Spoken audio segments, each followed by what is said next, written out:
My name is Tszwai, a London-based architect, and together with my collaborator, journalist Michèle Woodger, we're the authors of Remembrance Now, 21st Century Memorial Architecture, published this year by London Free's Arts Publishers. Today, we're taking you on a short walk around some of London's notable memorials spanning the last 100 years, which can be visited on foot from Whitehall through St. James's Park, Green Park, and Hyde Park.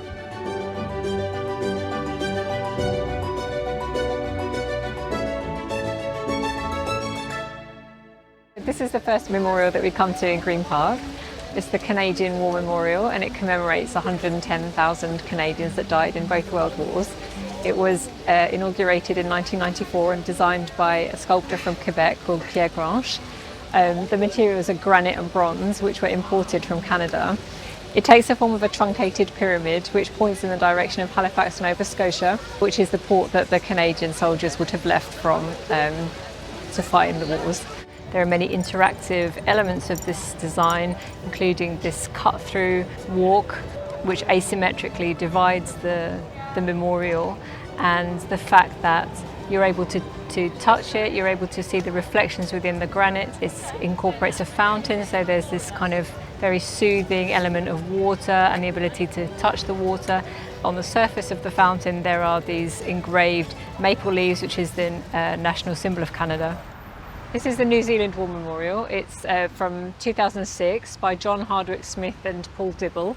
There's 16 bronze standards which are angled like the prows of Maori boats and the standards outside Maori ancestral sites, although some people have actually likened them to poised cricket bats as well. They're made of bronze. On each one is different. There are different elements of New Zealand culture that are represented on the side of the standards to create a link between the two countries. 6 of the standards are off to one side in a Southern Cross formation, a constellation. The cross section of the standards is a cross which is painted white, which represents the cemeteries in northern France where the soldiers are buried. It's really thoughtful, isn't it? And you can discover different details on each of them. Do you consider this design as a success? What do you like about it? I'm just interested. I think it's very original. I think it's quite different to the other memorials in this area. Yeah. I like the fact it references the Southern Cross. I think it has a lot of symbolism to it.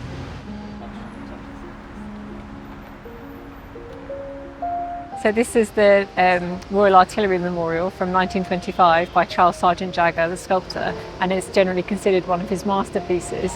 Some of its beauty, if you like, comes about from the fact that it's incredibly unsentimental, but it still manages to convey a real sense of emotion and the brutality of war and the machinery of war.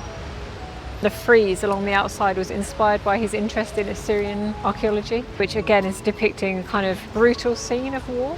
So in that sense, this memorial design is even more realistic than the classical memorials we've seen in this area, in the sense that it is what it is. Yes. Would you agree? So that brings me to this conclusion. Realism could be very powerful if it's done well.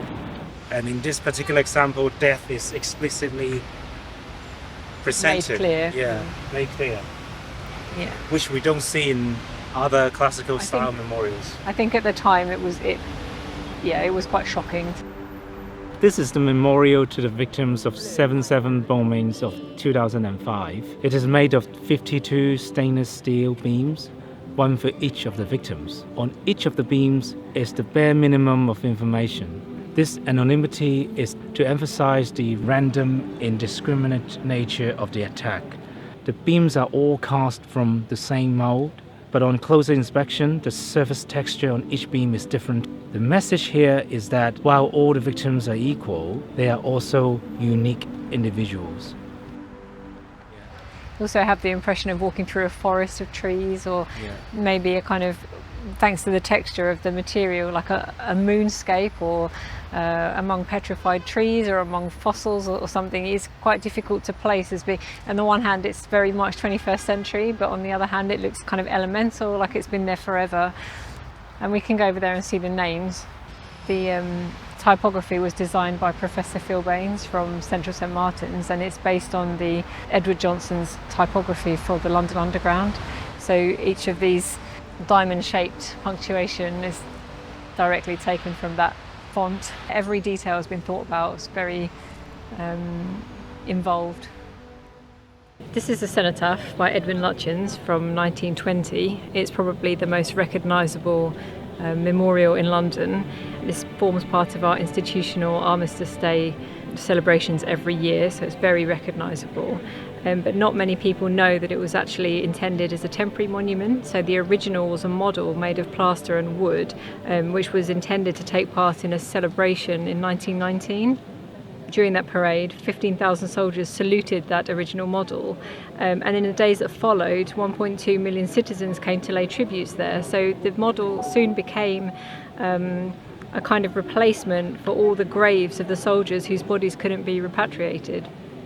The word cenotaph means empty tomb, and at the very top of the monument you'll see this kind of the tomb, in effect, that is kind of an oblique reference to the resurrection. So it became a stand-in for all these lost lives, the bodies that were lost abroad.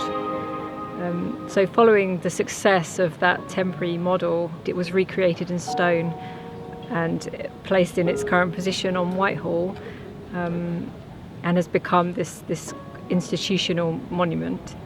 In terms of its architecture, all the vertical and horizontal surfaces are modelled with curved entasis or optical corrections to give it that very clean, subtle appearance. So it comes across as a very aloof, lonely monument. This is the Women in War Memorial from 2005 by John W. Mills. It's just opposite from the cenotaph, and it's kind of considered as a companion piece to that original monument. It's a memorial to 7 million women or more who volunteered in the armed services and supporting roles, including the Land Army, and those who were conscripted during the war. Its inauguration was to coincide with the 60th anniversary of World War II. Interestingly, it's not a memorial to those that died, it's to all the women that served. And in order to convey that, along the side of the memorial there are sculptures of uniforms of Army, Wrens, RAF, land girls, munitions factory workers, just hung up on all the faces of the memorial. It actually, to my mind, gives it an eerie appearance, but it kind of just indicating in some ways that these women were taking on male roles, or were forced to take on male roles during the war. That's how they served. In terms of its scale, in terms of its shape, this kind of pylon type shape, it's intended to dialogue with the cenotaph, which has become like unofficially like the male counterpart, or an exclusively male monument. This is intended to be the female counterpart to it on the same road.